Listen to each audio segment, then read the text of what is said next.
alangkah baiknya jika kita berdoa terlebih dahulu. Yang memimpin doa hari ini Fitri. Sebelum pelajaran dimulai, marilah kita berdoa terlebih dahulu. Berdoa dimulai. Bismillahirrahmanirrahim. Radiina billahi rabban wa bil islami dina wa bi Muhammadin sallallahu alaihi wasallam nabiyyan wa rasulah. Rabbana zidna ilman warzuqna fahma. La ilaha amin. Anak-anakku, apa kabar hari ini? Alhamdulillah, luar biasa. Allahu Akbar. Coba sekali lagi. Gimana kabarnya hari ini? Alhamdulillah, luar biasa. Allahu Akbar. Alhamdulillah, sehat semua ya. Jangan lupa selalu jaga kesehatan dengan makan makanan bergizi dan juga istirahat yang cukup ya. Bu guru absen dulu ya. Pertama Amelia Hadir. Fitriatul Hasanah Hadir. Luna Aprilia Hadir. Fitri Hadir.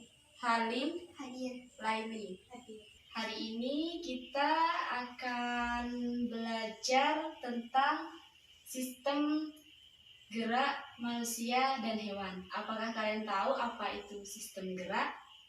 Tidak tahu. Ada yang tahu contohnya? Contoh sistem gerak itu apa? Gak tahu. Tujuan pembelajaran hari ini yaitu untuk mengetahui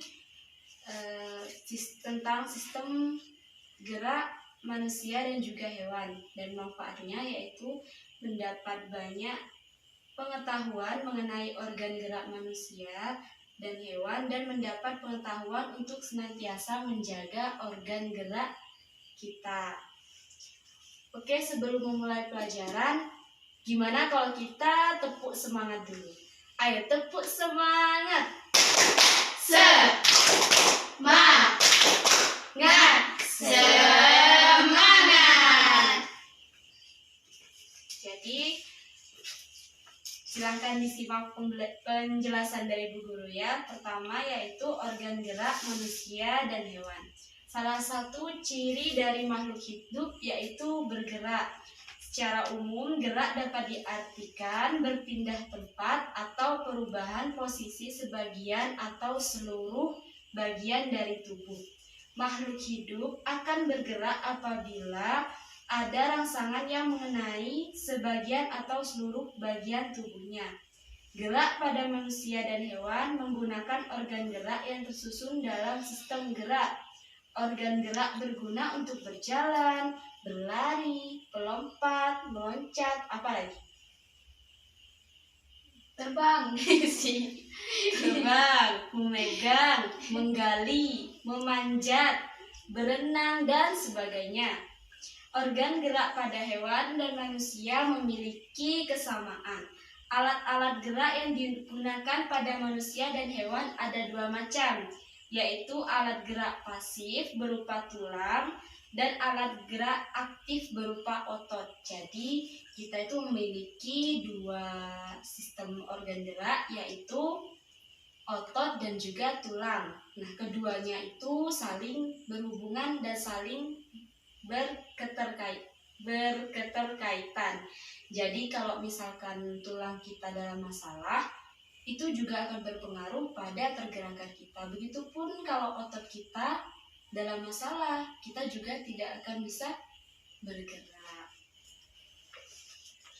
Tulang disebut alat gerak pasif karena tulang tidak dapat bergerak dengan sendirinya. Jadi tulang itu nggak bisa bergerak dengan sendirinya, tapi dibantu dengan otot. Tanpa adanya alat gerak aktif yang mempengaruhi tulang, maka tulang-tulang pada manusia dan hewan akan diam dan tidak dapat membentuk alat pergerakan yang sesungguhnya.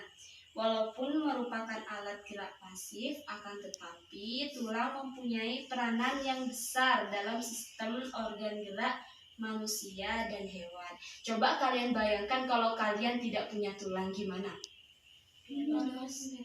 Lembek ya? Iya. Iya, dan juga gak bisa bergerak. Seperti orang yang sudah lumpuh, itu alat sistem geraknya mereka sudah rusak. Jadi sebelum itu kita harus menjaga sistem gerak kita seperti otot kita, tulang kita. Dengan cara apa?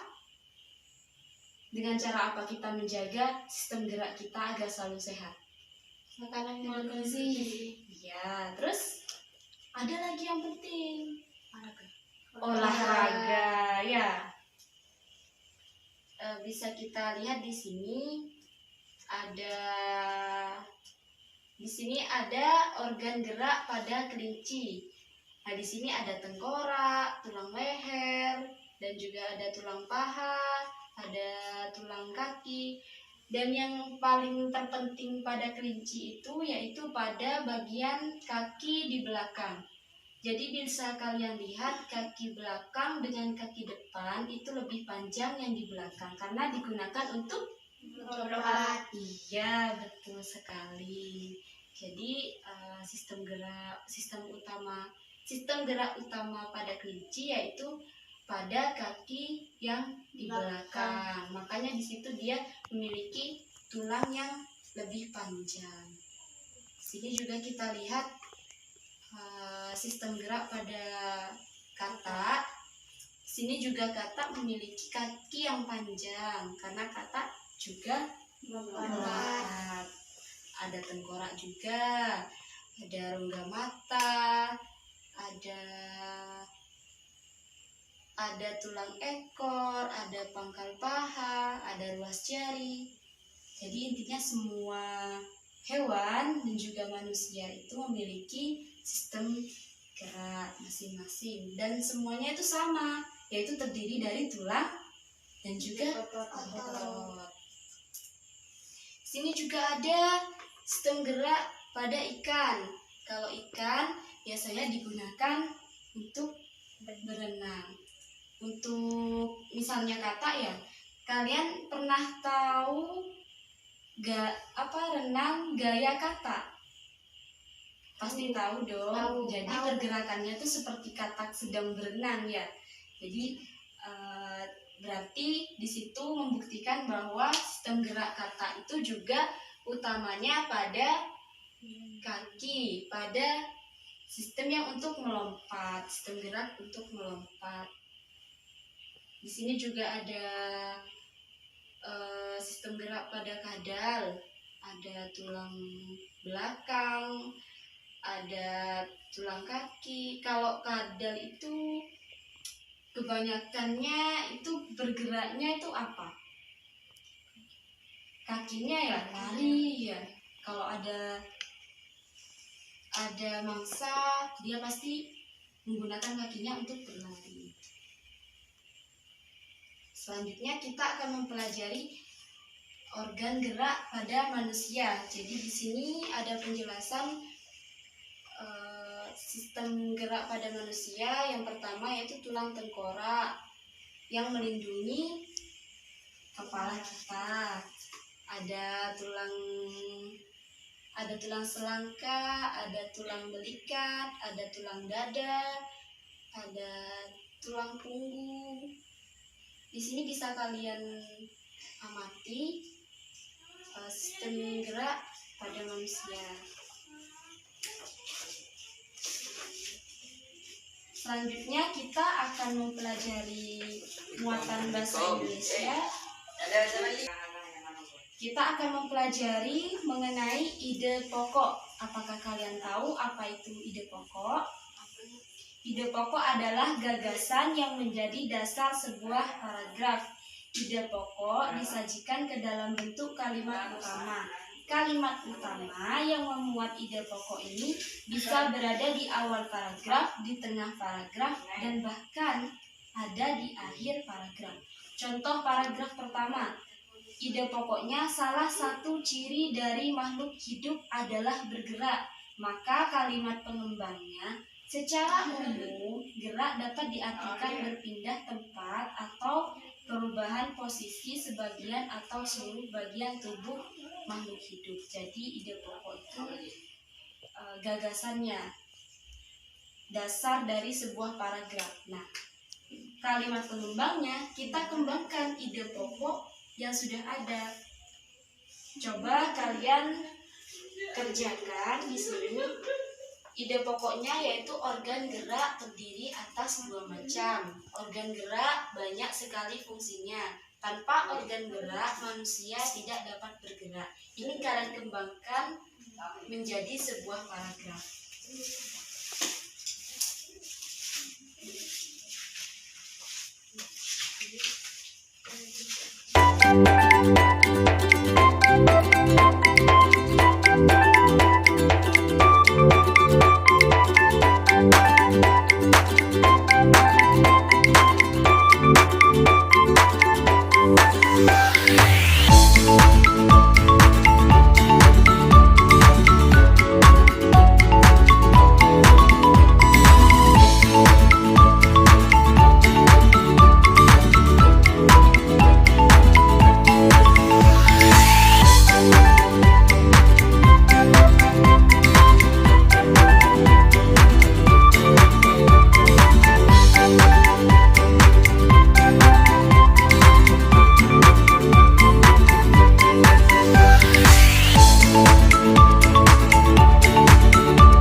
Sudah, kalau sudah silahkan dikumpulkan.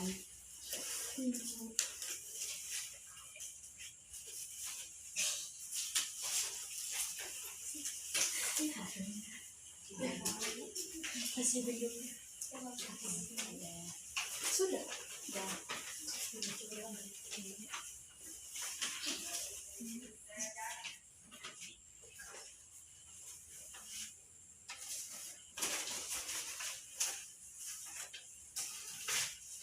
Baiklah, karena sudah mengumpulkan, kita kembali lagi ke sistem gerak. Coba apakah ada yang bisa mencontohkan sistem gerak pada hewan. Hewan apa itu dan dia gerakannya gimana? Ada yang bisa mencontohkan? Kelinci melompat. Apalagi? Kata melompat. Terus apalagi? Belalang terbang. Terus apalagi? Ikan berenang. Ya, banyak. Jadi semuanya itu memiliki sistem gerak masing-masing. Begitupun manusia. Sistem geraknya kita ngapain aja? Kita bergerak ngapain aja coba? Pertama, berjalan. Terus berlari. Terus apa lagi? Banyak ya, kita nyapu, kita bersih-bersih, itu semua pakai sistem gerak, pakai pergerakan. Jadi manusia dan hewan semuanya pasti bergerak, pasti memiliki sistem gerak. Jadi kita harus menjaga sistem gerak kita agar selalu sehat dengan berolahraga, makan makanan yang bergizi, ya. Dan jangan capek-capek kalau main, ya hati-hati, jangan sampai jatuh, nanti sistem geraknya bisa terluka. Nah, sekarang lebih jelasnya kita akan menyimak video mengenai gangguan dan kelainan pada sistem gerak manusia. Dan kita juga akan mempelajari bagaimana pencegahannya. Mari kita simak sama-sama ya.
Oke, jadi dari video ini bisa disimpulkan bahwa meskipun tulang itu terlihat kuat, tapi dia juga bisa rapuh karena kekurangan kalsium dan juga karena kita gunakan terlalu ekstra gitu. Kita terlalu menggunakan alat gerak kita seharian penuh, tidak istirahat. Apa yang terjadi kalau kita nggak istirahat, kita beraktivitas terus-menerus dari pagi sampai malam? Apa yang terjadi? Capek ya, sakit semua. Nah, itu sistem gerak kita itu mengalami seperti ini, bisa mengalami seperti ini jika kita mengulanginya setiap hari, kita menggunakannya ekstra setiap hari sehingga membuat tulang menjadi rapuh. Nah, bagaimana cara mencegahannya? Ternyata makanan sangat berpengaruh di sini. Jadi kita harus menjaga kalsium kita dengan makan makanan yang seimbang, dan juga kita bisa menambahkan makanan yang bisa memperbanyak kalsium kita seperti susu. Itu juga penting ya. Bukan berarti kita mikir kita udah besar ngapain minum susu, Bu. Enggak, tapi itu untuk menjaga tulang kita agar kuat, agar tidak mudah rapuh. Dan juga tadi dijelaskan berjemur di pagi hari. Ayo di sini, apakah kalian sering berjemur apa enggak? Sering. Masa kadang ada yang nggak mau, panas Bu. Padahal kalau pagi itu panasnya bagus untuk tulang kita, untuk kalsium tulang kita. Jadi kalau pagi itu kalau bisa kita berjemur untuk kesehatan tulang kita. Tapi berjemurnya jangan jam 10 ke atas. Kalau jam 10 ke atas nanti bukan dapat vitamin D, dapat vitamin C ya. Kalau kata orang Madura celeng. Iya. Jadi kita harus selalu menjaga kesehatan tulang kita. Dari sini apakah ada yang ingin ditanyakan? Ada. Tidak ada, berarti kalian sudah paham ya. Silahkan kerjakan soal evaluasi yang sudah Bu Guru kirim melalui link pada grup WhatsApp. Jadi nanti dikerjakan ya, lalu kirim hasilnya ke Bu Guru. Kesimpulannya dari pembelajaran ini yaitu setiap makhluk hidup semuanya memiliki sistem gerak, dan sistem gerak hewan maupun manusia itu hampir sama, yaitu tulang dan otot. Nah, kita juga wajib menjaga kesehatan tulang dan otot dengan makan makanan yang bergizi, olahraga, berjemur di pagi hari ya. Tadi juga ada ide pokok, yaitu gagasan yang menjadi dasar sebuah paragraf. Ide pokok bisa berada di awal paragraf, di tengah, maupun di akhir paragraf. Baiklah, kita akhiri pembelajaran hari ini. Apakah kalian menyukai pembelajaran hari ini? Menyukai. Apa yang kalian sukai? Karena bisa mempengaruhi organ manusia dan hewan. ya. Kalau begitu kita akhiri pembelajaran hari ini dengan pembacaan doa bersama-sama. Berdoa dimulai. Alhamdulillahirabbil alamin. Alhamdulillah. Biar tetap semangat, coba sekali lagi tepuk semangat. Tepuk semangat. Semangat. Semangat. Saya akhiri. Wassalamualaikum warahmatullahi wabarakatuh. Waalaikumsalam warahmatullahi wabarakatuh.